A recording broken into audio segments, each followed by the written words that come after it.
2021년 12월 17일 큐티 말씀입니다.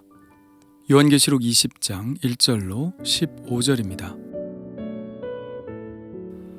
또 내가 보매 천사가 무저갱의 열쇠와 큰 쇠사슬을 그의 손에 가지고 하늘로부터 내려와서 용을 잡으니 곧 옛 뱀이요 마귀요 사탄이라 잡아서 1000년 동안 결박하여 무저갱에 던져 넣어 잠그고 그 위에 임봉하여 1000년이 차도록 다시는 만국을 미혹하지 못하게 하였는데 그 후에는 반드시 잠깐 노이리라.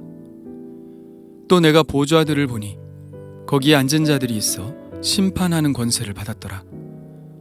또 내가 보니 예수를 증언함과 하나님의 말씀 때문에 목배임을 당한 자들의 영혼과 또 짐승과 그의 우상에게 경배하지 아니하고 그들의 이마와 손에 그의 표를 받지 아니한 자들이 살아서 그리스도와 더불어 1000년 동안 왕노릇하니 그 나머지 죽은 자들은 그 1000년이 차기까지 살지 못하더라. 이는 첫째 부활이라. 이 첫째 부활에 참여하는 자들은 복이 있고 거룩하도다. 둘째 사망이 그들을 다스리는 권세가 없고 도리어 그들이 하나님과 그리스도의 제사장이 되어 1000년 동안 그리스도와 더불어 왕노릇하리라. 1000년이 참에 사탄이 그 옥에서 놓여 나와서 땅의 사방 백성 곧 곡과 마곡을 미혹하고 모아 싸움을 붙이리니 그 수가 바다의 모래 같으리라. 그들이 지면에 널리 퍼져 성도들의 진과 사랑하시는 성을 두르매 하늘에서 불이 내려와 그들을 태워버리고 또 그들을 미혹하는 마귀가 불과 유황못에 던져지니 거기는 그 짐승과 거짓 선지자도 있어 세세토록 밤낮 괴로움을 받으리라. 또 내가 크고 흰 보좌와 그 위에 앉으신 이를 보니 땅과 하늘이 그 앞에서 피하여 간데없더라. 또 내가 보니 죽은 자들이 큰 자나 작은 자나 그 보좌 앞에 서 있는데 책들이 펴 있고 또 다른 책이 펴졌으니 곧 생명책이라. 죽은 자들이 자기 행위를 따라 책들에 기록된 대로 심판을 받으니 바다가 그 가운데에서 죽은 자들을 내주고 또 사망과 음부도 그 가운데에서 죽은 자들을 내주매 각 사람이 자기의 행위대로 심판을 받고 사망과 음부도 불못에 던져지니 이것은 둘째 사망 곧 불못이라. 누구든지 생명책에 기록되지 못한 자는 불못에 던져지더라. 아멘. 사탄의 하수인인 두 짐승은 산채로 유황불 붙는 못에 던져졌고 짐승의 편에 서서 싸웠던 패거리들도 모두 예수님의 입에서 나오는 말씀에 검해 죽었습니다. 이제 남은 것은 사탄이죠. 이 사탄도 드디어 잡힙니다. 무저갱의 열쇠를 가진 천사가 열쇠와 함께 쇠사슬을 가지고 하늘로부터 내려와 용을 잡았죠. 그 용의 실체는 옛뱀 곧 에덴 동산에서 하와를 미혹했던 바로 그 존재요. 마귀라고도 불리고 사탄이라고도 불리는 존재입니다. 천사는 그를 잡아 가지고 있던 쇠사슬로 결박하여 무저갱에 던져놓고 자물쇠를 걸어 잠깁니다. 그리고 임봉까지 하죠. 마귀가 무저갱에 갇혔으니 이제 만국을 미혹할 자가 없습니다. 세상이 그렇게 그동안 시끄러웠던 것은 마귀가 사람들을 미혹했기 때문이었던 것이죠. 이제 모든 악이 소멸되고 1000년 동안 평안의 시대가 되었습니다. 평안한 1000년. 꽤 긴 평화가 찾아오는 느낌이지만 그러나 이 1000년의 시간은 불안한 요소도 포함하고 있죠. 1000년 후에 마귀가 다시 놓일 것이기 때문입니다. 그러나 너무 걱정할 것이 없는 것은 단지 잠깐만 놓이게 될 것이기 때문이죠. 마귀가 옥에 갇힌 후 이 세상은 하나님의 새로운 세계가 시작되기 전까지 1000년의 안식에 들어갑니다. 그런데 이 1000년의 평화의 시간 동안 그리스도의 통치에 참여하는 사람들이 있는데 그들은 예수님을 증언하는 것과 하나님의 말씀 때문에 순교한 자들과 또 믿음을 지켜 짐승과 그 우상에게 경배하지 않고 이마와 손에 짐승의 표를 받지 않은 자들입니다. 그들은 그리스도와 함께 1000년 동안 왕노릇하죠. 요한은 이러한 1000년의 삶을 첫째 부활이라고 부릅니다. 부활의 삶이라는 것은 다시는 죽음을 보지 않는다는 것이죠. 이 불굴의 성도들은 1000년 동안 죽음을 보지 않고 부활의 삶을 영위하게 됩니다. 여기서 이들에 대한 5번째 축복의 선언이 내려집니다. 이 첫째 부활에 참여하는 자들은 복이 있고 거룩하도다. 왜 그럴까요? 둘째 사망이 그들을 다스리는 권세가 없기 때문입니다. 이들은 모두 이 세상에서는 죽었거나 아니면 죽기 전에 주님의 오심을 경험한 사람들이죠. 죽은 사람들이 가게 될 곳은 두 곳입니다. 하나는 첫째 부활의 삶이요, 또 하나는 둘째 사망입니다. 둘째 사망이 무엇인지에 대해서는 오늘 말씀 끝에 나와 있죠. 그 무시무시한 둘째 사망에 들어가지 않는 것이 복입니다. 그리고 또 그들이 누리는 복은 그리스도의 제사장이 되는 복입니다. 이러한 특권은 매우 당연합니다. 그들은 주님을 위해 고통을 감수했기 때문입니다. 그리고 주님은 그 성도들의 고난을 기억하셨죠. 주님은 교회의 고난을 잊지 않으십니다. 그리고 그 인내에 합당한 상을 허락하시는 분입니다. 이것이 우리가 이 세상의 고난을 이겨내는 힘이죠. 예수님은 제자들에게 말씀하셨습니다. 누구든지 사람 앞에서 나를 시인하면 나도 하늘에 계신 내 아버지 앞에서 그를 시인할 것이요.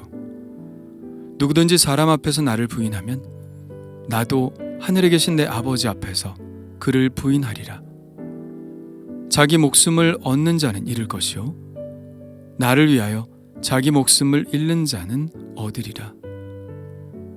선지자의 이름으로 선지자를 영접하는 자는 선지자의 상을 받을 것이요 의인의 이름으로 의인을 영접하는 자는 의인의 상을 받을 것이요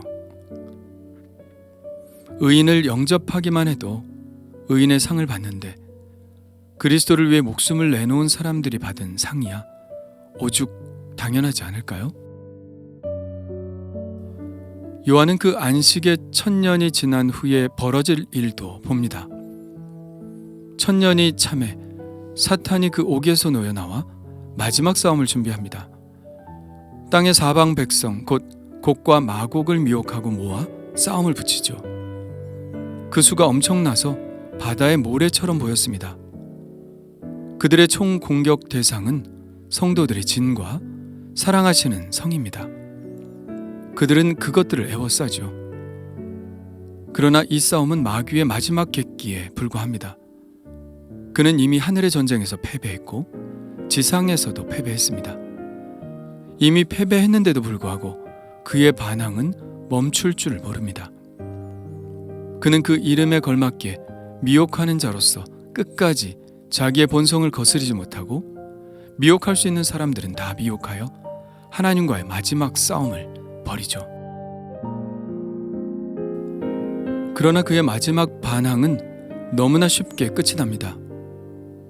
하늘에서 불이 내려와 그들을 다 태워버리고 마귀도 그의 하수인들이 들어간 불과 유황못에 던져집니다. 그는 먼저 들어간 그 짐승과 거짓 선지자와 함께 세세토록 밤낮 괴로움을 받게 되죠. 자, 그런데 마귀가 마지막 싸움에서 동원하는 곡과 마곡은 어떤 군대를 말할까요? 곡과 마곡에 대한 예언이 가장 먼저 언급된 곳은 에스겔입니다. 에스겔 38장에 보면 마곡 땅에 있는 로스와 메섹과 두발 왕 곡이 연합군을 이끌고 여러 날 후 곧 말년에 이스라엘 산에 이릅니다. 그들은 어떻게 될까요? 이렇게 말씀합니다. 그날에 곡이 이스라엘 땅을 치러 오면 내 노여움이 내 얼굴에 나타나리라. 내가 질투와 맹렬한 노여움으로 말하였거니와 그날에 전염병과 피로 그를 심판하며 쏟아지는 폭우와 큰 우박덩이와 불과 유황으로 그와 그 모든 무리와 그와 함께 있는 많은 백성에게 비를 내리듯 하리라. 오늘 말씀과 매우 유사하죠. 성을 둘러싼 그 군대는 하늘에서 불이 내려와 태워버립니다. 불과 유황의 비가 내려서 전멸을 시킨다는 것이죠. 에스겔의 예언과 지금 요한계시록의 예언은 같은 맥락을 가지고 있는데요. 에스겔에서도 새로운 성전 환상이 나오기 직전에 곡과 마곡의 전쟁에 대한 예언이 나오는데, 요한계시록에도 새 예루살렘의 환상이 나오기 전에 똑같이 최후의 전쟁, 곧 곡과 마곡의 전쟁 이야기가 나옵니다. 그러니까 에스겔의 새로운 성전의 환상은 결국 요한계시록에서 이야기하는 새 예루살렘, 즉 하늘의 성전 환상을 이야기하는 것이라고 할 수 있는 것이죠. 이 부분에 관한 자세한 내용은 에스겔 묵상에서 마지막에 나오는 여호와 삼마라는 제목의 내용이 나와 있으니 참고하면 좋겠습니다. 이제 마귀와 그의 동조자들에 대한 심판이 끝나고 요한의 눈에 하늘의 흰 보좌와 그 위에 앉으신 이가 보입니다. 그리고 더욱 놀라운 것은 땅과 하늘이 그 앞에서 피하여 간데 없어졌습니다. 처음 하늘과 처음 땅이 없어졌으니 이제 곧 새 하늘과 새 땅이 나타날 것을 기대할 수 있겠죠. 이 흰 보좌는 어떤 보좌일까요? 최후의 심판장에 있는 보좌입니다. 이전에는 산 자들에 대한 심판을 행했다면 이번에는 죽은 자들에 대한 심판입니다. 죽는 것으로 끝나는 것이 아니죠. 악을 행하고 이 세상에서 편안하게 숨을 거둔다고 안심할 것 없습니다. 한번 죽는 것은 사람에게 정해진 것이지만 그 후에는 심판이 반드시 있기 때문이죠. 요한은 죽은 자들이 큰 자나 작은 자나 그 보좌 앞에 서 있는 것을 보았는데, 그 보좌 앞에는 책들이 펴져 있었습니다. 그리고 또 다른 책도 있었는데 그 책은 생명책이었죠. 이 생명책에 무엇이 적혀 있는지 우리는 충분히 예상할 수 있습니다. 그리고 15절에도 밝히고 있죠. 누구든지 생명책에 기록되지 못한 자는 불못에 던져지더라. 그러니까 생명책에는 구원받은 사람들에 대한 이름이 적혀 있는 것이죠. 그렇다면 또 다른 책들은 무엇이 적혀 있는 책일까요? 12절에 힌트가 있습니다.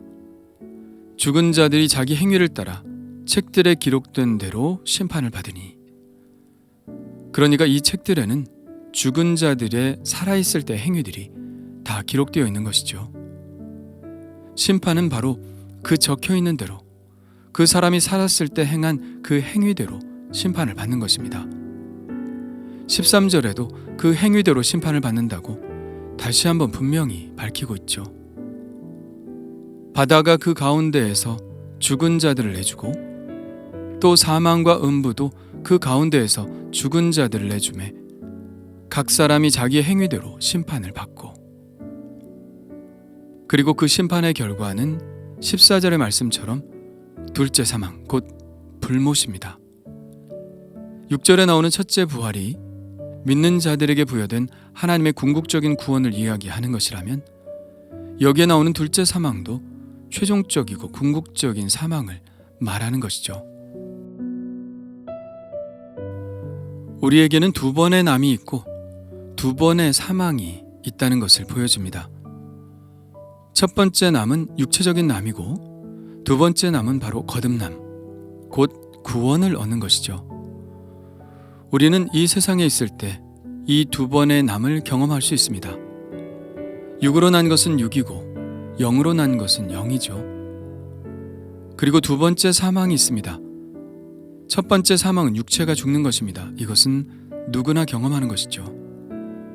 그리고 두 번째 사망은 바로 심판입니다. 두 번째 남을 경험한 사람들은 둘째 사망에 이르지 않죠. 그러나 두 번째 남, 곧 거듭남을 경험하지 못한 사람들은 둘째 사망에 이르게 됩니다. 그러므로 우리가 예수를 믿고 물과 성령으로 거듭난다는 것이 얼마나 감사한 일인가요? 그것으로 인해 우리는 그저 교회의 멤버가 되는 것이 아니라 둘째 사망을 경험하지 않게 되고 영원한 부활의 삶을 얻게 되니 정말 감사한 것이죠. 오늘 말씀에는 사람이 그 살았을 때의 행위로 심판을 받는다고 분명히 말씀하고 있습니다. 불신자들이 지옥에 떨어지는 것은 예수를 믿지 않아서가 아닙니다. 그들의 죄 때문이죠. 그건 우리들도 마찬가지입니다. 우리도 행위로만 따진다면 모두 지옥에 갈 수밖에 없죠. 그러나 우리의 이름은 생명책에 기록되어 있습니다. 이 생명책에 기록된 이름은 그 사람들이 행실이 착해서가 아니라 단지 용서받은 이름일 뿐이죠. 모든 사람이 죄를 범하였음에 하나님의 영광에 이르지 못하더니 그리스도 예수 안에 있는 속량으로 말미암아 하나님의 은혜로 값없이 의롭다 하심을 얻은 자 되었느니라. 그러니 우리는 예수 그리스도의 그 구원의 이름을 높일 수밖에 없는 것이죠.